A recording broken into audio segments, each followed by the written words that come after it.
बिस्मिल्लाहिर्रहमानिर्रहीम। अस्सलाम वालेकुम वरहमतुल्लाहि वबरकातुहू। बाबरकत अशखास और बाबरकत चीज़ें। बाबरकत लोगों में सबसे ऊंचा मकाम अम्बिया और रसूलों का है, और फिर अम्बिया और रसूलों में सबसे ज़्यादा बाबरकत शख्सियत हज़रत मोहम्मद सल्लल्लाहु अलैहि वआलिहि वसल्लम की है। आप सल्लल्लाहु अलैहि वआलिहि वसल्लम की बरक़ात में सबसे अजीम बरकत दीन इस्लाम है, जिसके साथ आप सल्लल्लाहु अलैहि वआलिहि वसल्लम को इस दुनिया में मबऊस किया गया। आप सल्लल्लाहु अलैहि वआलिहि वसल्लम की बहुत सी बरक़ात हैं। मसलन आप सल्लल्लाहु अलैहि वआलिहि वसल्लम की उंगलियों से पानी का फूटना, खाने का बढ़ जाना, बीमारों का तंदुरुस्त हो जाना, और आप सल्लल्लाहु अलैहि वआलिहि वसल्लम का मुस्तजाबुद दावा होना। सूरतुल बकरा बायस बरकत है। सही मुस्लिम में हज़रत अबू अमामा बाहली रज़ी अल्लाहु अन्हु से मरवी है कि नबी अकरम सल्लल्लाहु अलैहि वआलिहि वसल्लम ने फरमाया, सूरह बकरा की तिलावत करो, इसलिए कि इसका पढ़ना बायस बरकत है और उसे छोड़ देना हसरत का बायस है, और जादूगर लोग उसका मुकाबला नहीं कर सकते। बारिश भी बायस बरकत है। अल्लाह ताला ने सूरह कौफ की आयत नंबर 9 में फरमाया है, और हमने आसमान से एक बहुत बाबरकत पानी उतारा। नील सूरतुल आराफ की आयत नंबर 96 में फरमाया, और अगर वाकई बस्तियों वाले ईमान ले आते और बचकर चलते तो हम ज़रूर उन पर आसमान और ज़मीन से बहुत सी बरकतें खोल देते। जैतून का दरख्त भी बायस बरकत है। अल्लाह ताला सूरह अन-नूर की आयत नंबर 35 में फरमाते हैं, अल्लाह आसमानों और ज़मीन का नूर है, और उसके नूर की मिसाल एक ताक की सी है जिसमें एक चराग है, और वो चराग एक फानूस में है, और वो फानूस गोया चमकता हुआ तारा है, और वो चराग एक मुबारक दरख्त जैतून से रोशन किया जाता है, जो ना शर्की है ना गरबी। सुनन तिरमिज़ी में हज़रत उमर बिन खत्ताब रज़ी अल्लाहु अन्हु से मरवी है कि रसूलुल्लाह सल्लल्लाहु अलैहि वआलिहि वसल्लम ने फरमाया, जैतून खाओ और उसे बतौर तेल इस्तेमाल करो, क्योंकि वो बाबरकत दरख्त है। बकरियां भी बरकत है। सुनन इब्न माजा में हज़रत उम्मे हानी रज़ी अल्लाहु अन्हु से मरवी है कि नबी अकरम सल्लल्लाहु अलैहि वआलिहि वसल्लम ने फरमाया, बकरियां रखो इसलिए कि उनमें बरकत होती है। इमाम कुर्तबी रहमतुल्लाह अलैह फरमाते हैं कि बकरियों में बरकत की वजूहात लिबास, खाना पीना और कसरत से बच्चे जनना है, क्योंकि ये साल में 3 मरतबा बच्चे जन्म देती हैं। फिर बड़े हौसले बर्दाश्त और सब्र तहम्मुल से उनको पाला जाता है। रमज़ानुल मुबारक का महीना बाबरकत है।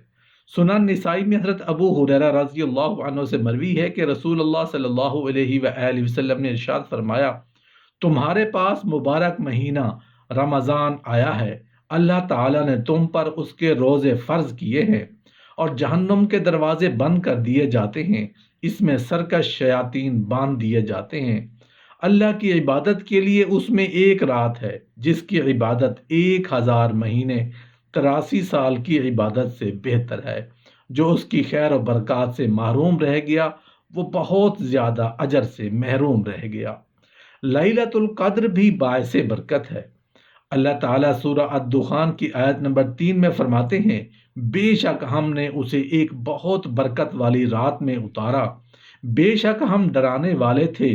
दूसरी जगह अल्लाह ताला सूरतुल कद्र की आयत नंबर 3 में फरमाते हैं, कदर की रात 1000 महीने से बेहतर है, यानी इस रात की इबादत 83 साल और कुछ महीनों की इबादत से बेहतर है।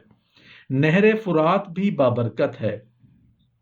हाफिज खतीब बगदादी ने अपनी तारीख में हज़रत अबू हुरैरा रज़ी अल्लाहु अन्हु से रिवायत किया है कि नबी अकरम सल्लल्लाहु अलैहि वआलिहि वसल्लम ने फरमाया, ज़मीन में 3 चीज़ें जन्नत से हैं, अजवा खजूर का दरख्त, नहर फुरात में हर रोज़ जन्नत की बरकत से कुछ ओकिए नाजिल होते हैं, और हजर अस्वद। इसी तरह हज़रत नूह अलैहिस्सलाम बाबरकत पैगंबर हैं।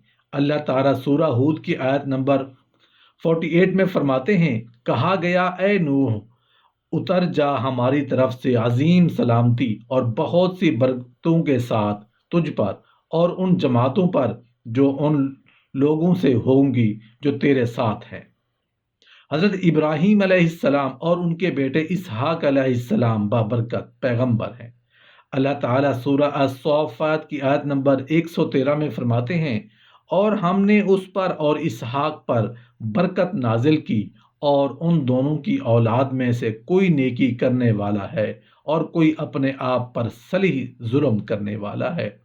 دوسری جگہ اللہ تعالیٰ سورہ ہود کی آیت نمبر 73 میں فرماتے ہیں، اللہ کی رحمت اور اس کی برکتیں ہوں تم پر اے گھر والو۔ اللہ تعالیٰ کا فرمان ہے کہ ہم نے ابراہیم اور اسحاق علیہ السلام کو بابرکت بنایا، یعنی ہم نے ان دونوں پر برکت نازل کی جس سے ان کا علم، عمل اور اولاد بڑھ گئی۔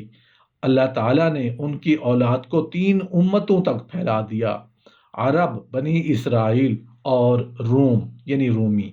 حضرت موسیٰ کلیم اللہ علیہ السلام بابرکت پیغمبر ہیں۔ اللہ تعالیٰ سورہ النمل کی آیت نمبر 8 میں فرماتے ہیں، تو جب وہ اس کے پاس آیا تو اسے آواز دی گئی کہ وہ برکت دی گئی ہے اسے جو آگ میں ہے اور جو اس کے ارد گرد ہے، اور اللہ پاک ہے جو سارے جہانوں کا رب ہے۔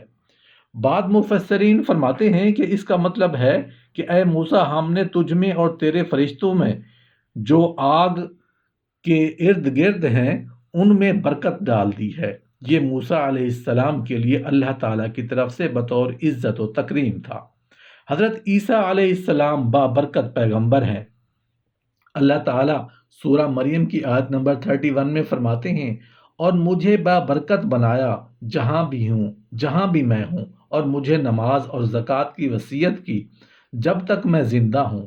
علامہ عبد الرحمن سعدی رحمۃ اللہ علیہ فرماتے ہیں، یعنی ہر جگہ اور زمانے میں اللہ تعالیٰ نے مجھے بھلائی کی تعلیم، بھلائی کی طرف دعوت، شر سے ممانعت، اپنے اقوال و افعال میں اللہ کی دعوت کی توفیق عطا فرما کر بابرکت بنایا ہے۔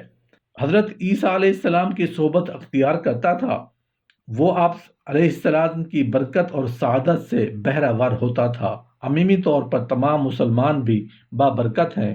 صحیح بخاری اور صحیح مسلم میں عبداللہ بن عمر رضی اللہ عنہ سے مروی ہے کہ نبی اکرم صلی اللہ علیہ وآلہ وسلم نے فرمایا، بعض درخت ایسے ہوتے ہیں جن کی برکت مسلمان کی برکت کی طرح ہوتی ہے۔ وہ مسلمان جو اپنے اسلام پر قائم اور شریعت کے بیان کردہ احکام اور نواہی پر عمل پیرا ہو، وہ بڑا بابرکت اور نفع والا ہوتا ہے۔ قرآن مجید بابرکت کتاب ہے۔ اللہ تعالیٰ سورہ صاد کی آیت نمبر 29 میں فرماتے ہیں، یہ ایک کتاب ہے، ہم نے اسے تیری طرف نازل کیا ہے، بہت بابرکت ہے، تاکہ وہ اس کی آیات میں غور و فکر کریں اور تاکہ عقل والوں کے لیے نصیحت حاصل کریں۔